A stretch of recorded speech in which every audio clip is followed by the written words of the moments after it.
Hi,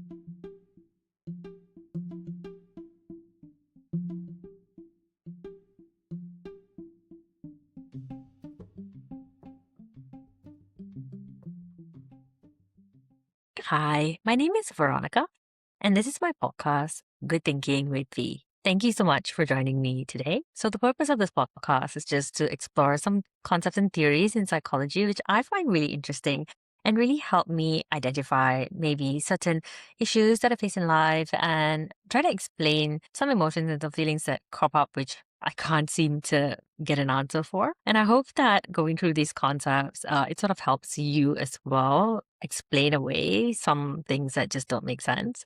We'll be talking a lot of science because why not? And yeah, I hope you enjoy today's episode. So, today's episode, we're going to be talking about one of my favorite theories in psychology, and it's called Erickson's Psychosocial Theory of Development. So, to start this discussion, I would like to ask a couple of questions. Starting with, have you ever felt like you can be broadly successful on paper, but you just feel that something is missing in your life, or why you can do all the good things and all the right things in life, but again, like something just feels disconnected or something feels like it's missing? So I'm going to tell you a little bit of a story here. I grew up middle class, so we didn't really have much. And if you wanted to get something in life, you literally had to work for it. So whilst I was instilled with a really hard or with a really strong work ethic, it kind of made me lose sight to some of the other things in life that maybe I should have been trying to figure out as well. So in my mid 30s, I found myself very, very successful, high six figure, really nice, amazing life, or, doing really well, my own condo. I was really good living, bought my own place and was traveling the world. So on the outside, it seemed really great. Everything was going well. But honestly, on the inside, I was severely depressed. And I knew that I was missing something. I wasn't keeping up, or I just wasn't progressing physically, biologically. Just in some way, something was missing in my life. And I really felt like no matter what I did, how many jobs I left, or how many new companies I did, or how much I did at work, it just left me feeling empty. And more importantly, just left me feeling really purposeless. So in psychology, we often talk about things like anxiety and burnout and identity crisis as if it's all isolated problems, right? But one of the most elegant theories, and as I said earlier, one of my favorites is this theory where it sort of puts together a lot of the causes of frustrations in our lives as kind of unfinished developmental work. So in this episode, I want to walk you through Erik Erikson's psychosocial theory of development, not as a textbook model, but more of like a practical lens to understand why we struggle at different stages in life and how those struggles show up in our daily lives, our relationships, our careers, and the 5 things that you can do when it feels like you're stuck in a repeated pattern and repeating the same thing over and over again. We'll look a little at the science, where Erikson sits alongside psychoanalytic, learning, humanistic, and cognitive theories. We'll touch briefly on Freud's psychosocial stages as well, but more importantly, we'll just walk through Erikson's 8 stages using a really good video, which I've actually linked below if you want to explore later. And finally, we'll just challenge the theory a little bit because we shouldn't agree blindly to anything, right? So the goal of today is to understand together these struggles within and to just give you some practical solutions to deal with them to find that inner beauty and happiness. So Erikson's core idea is that life is a series of psychosocial forks in the road. So what does this mean? As I mentioned, growing up middle class, and my mom was actually the breadwinner. She had a steady job, and whilst it wasn't much, her salary supported the 4 of us and all of my dad's ventures. And as they became older, my mom seemed to get more peace in her older years, but my dad has kind of grown a little restless, quite bitter and unhappy, kind of like he's striving still and he's not at peace. And he's especially having difficulties with the concept of aging. And I know that it's not something specific to my dad. Like, I know a lot of people struggle with this. Even I'm only gonna hit 40 soon, but it's still something that, is weighing on my mind. Oh my God, I'm getting older. But in my mind, when I look at these two circumstances, my parents lived the same life. So then it kind of prompted me to think, why the difference in mindset as they aged. So I think before we dive into Erickson, it kind of helps to understand the ecosystem that he emerged from. So psychoanalytic theories originated actually from Sigmund Freud, who emphasized unconscious processes, early childhood, and internal conflict. So Freud believed that adult personality was largely shaped by how we navigated instinctual drives early in life. So learning theories, on the other hand, argue that development is shaped primarily by reinforcement, punishment, and observation. For example, here behavior changes because the environment changes. So a really simple example is how two kids of the same age, biological capabilities can go to the same school, but develop at completely different rates depending on the environment that they grew up in. So humanistic perspectives, on the other hand, focus on meaning, agency, and self-actualization, where they don't just ask what's happened to you, but what you are becoming. And finally, cognitive theories, which is cognitive developmental theories, that examine how thinking evolves and how we reason and problem solve and make sense of the world. All right, so there's super exciting stuff. But for today, we're just going to focus on Erickson. Erickson sits at a unique intersection. He retains Freud's respect for early development, but he extends growth across different lifespans, and actually he centers identity and social context. Erickson proposes that across the lifespan, we move through 8 psychosocial stages, and each stage presents a core conflict like trust versus mistrust or identity versus role confusion. And the key idea here is that the goal is not perfection. It's resolution that is good enough to move forward. So think of it like a system with checkpoints. If a task isn't fully resolved, it doesn't disappear.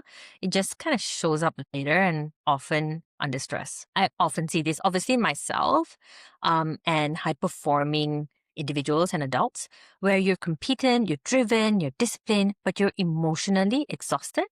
And when we look closer, many never fully resolve early stages around trust or autonomy. So adulthood then becomes more about control, overachievement, hyper-independence. And so let's make this concrete, because Erickson isn't just talking about childhood, he's also talking about any stage of life. In the video that I have linked below, which is called The 8 Stages of Development by Erik Erikson, Erickson's theory is presented as a sequence of life questions, each shaped by social relationships and cultural context. So we're at stage 1 right now. And at the very beginning of life, the question is simple but profound. So is the world safe? Infants learn to trust that their needs will be met by the world, especially by the mother, or they learn to mistrust the world. The second stage is where the question becomes, is it okay to be myself? So children here learn to exercise their will, to make choices, and to control themselves, or they become uncertain and doubt that they can do things by themselves. The third stage is where the child asks, is it okay for me to act or to explore or to initiate? So here children learn to initiate activity and enjoy their accomplishments,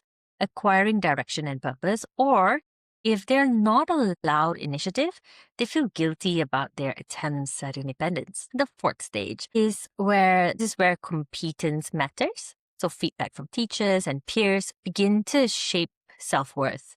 Children develop a sense of industry, curiosity, and are eager to learn, or they feel inferior and they lose interest on the tasks before them. Fifth stage, so this is Erickson's most famous contribution, the concept of identity crisis. So adolescents come to see themselves as unique and integrated individuals with ideologies, or they become confused about it and confused about what they want in life. Sixth stage, so once we know who we are, we ask, can I share myself without losing myself?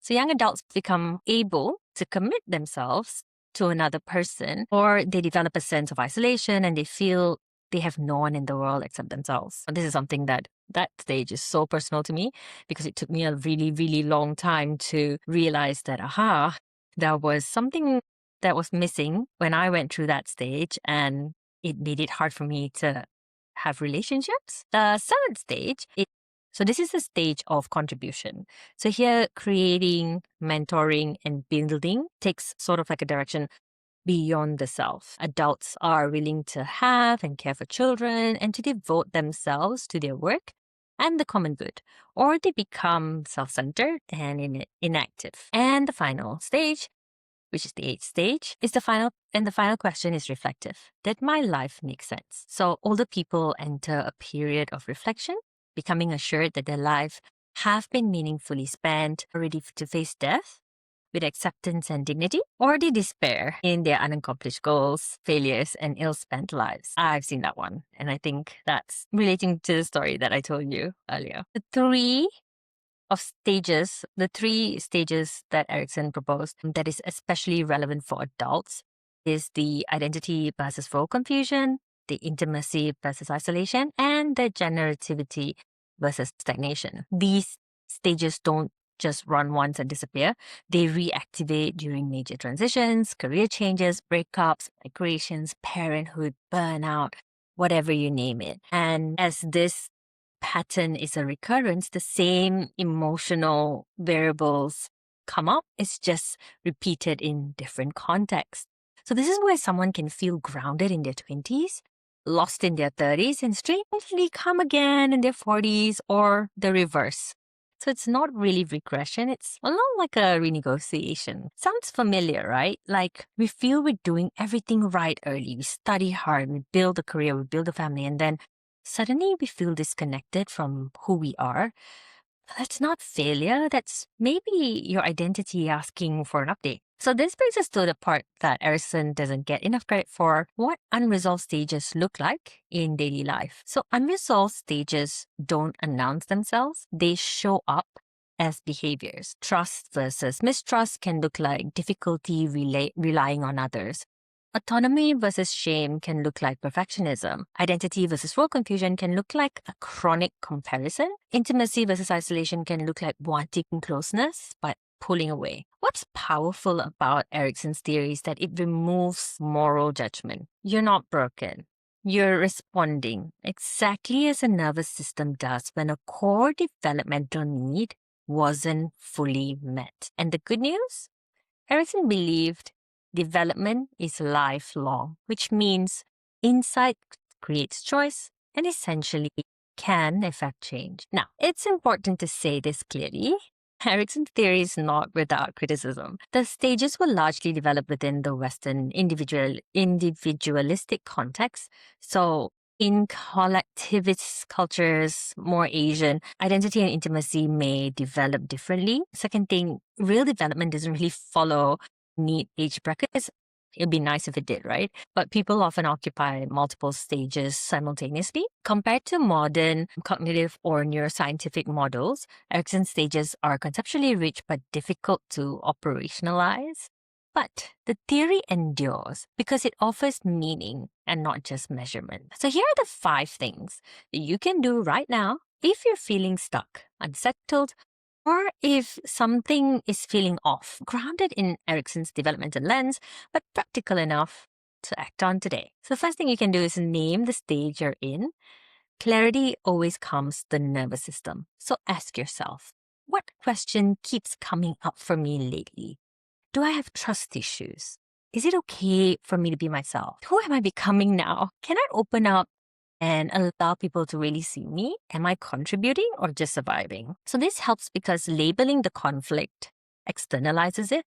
You stop seeing it as a personal flaw and start seeing it as a developmental task. That shift alone reduces the self-blame. Second thing you can do is run a micro repair, not a life overhaul. So development doesn't need to be dramatic, reinvention. It needs to be corrective experiences. For example, if trust is the issue, keep one small promise to yourself today. If autonomy is shaky, make one decision without outsourcing it. If identity feels blurry, choose one value and act in alignment with it for 24 hours. If intimacy feels hard, share one honest sentence instead of withdrawing. So Erickson stages resolve through experience, not inside alone. Small wins rewire expectations. The third thing you can do, borrow regulation before you build it. So what does this mean? No stage revolves in isolation. Everyone requires another person. So borrow calm from someone who you know is grounded. Borrow belief from someone who sees you clearly. Borrow safety from a predictable relationship. Development is relational. If early needs weren't consistently met, co-regulation now is not a weakness. It's human to seek and ask for help. Fourth thing, stop interpreting discomfort as failure. Discomfort often means you're at the edge of a stage, not falling behind. So let's reframe some of these. Anxiety can be transition. Grief, reorganization. Restlessness is just identity updating. And loneliness is intimacy stretching. So this helps because meaning changes physiology. When your brain reads discomfort as movement, not danger, it stops bracing against it. Now, the fifth thing you can do is ask a better question tonight. Instead of what's wrong with me? Why am I like this? Why can't I just move on? Try this instead. What part of me is trying to grow right now? What does this stage need more of? Safety, permission, connection, or meaning? Write the answer. Don't fix it. Just notice it. Erickson believed insight creates choice, and choice is where agency returns. So, in conclusion, if there's one thing I want you to take away, it's this.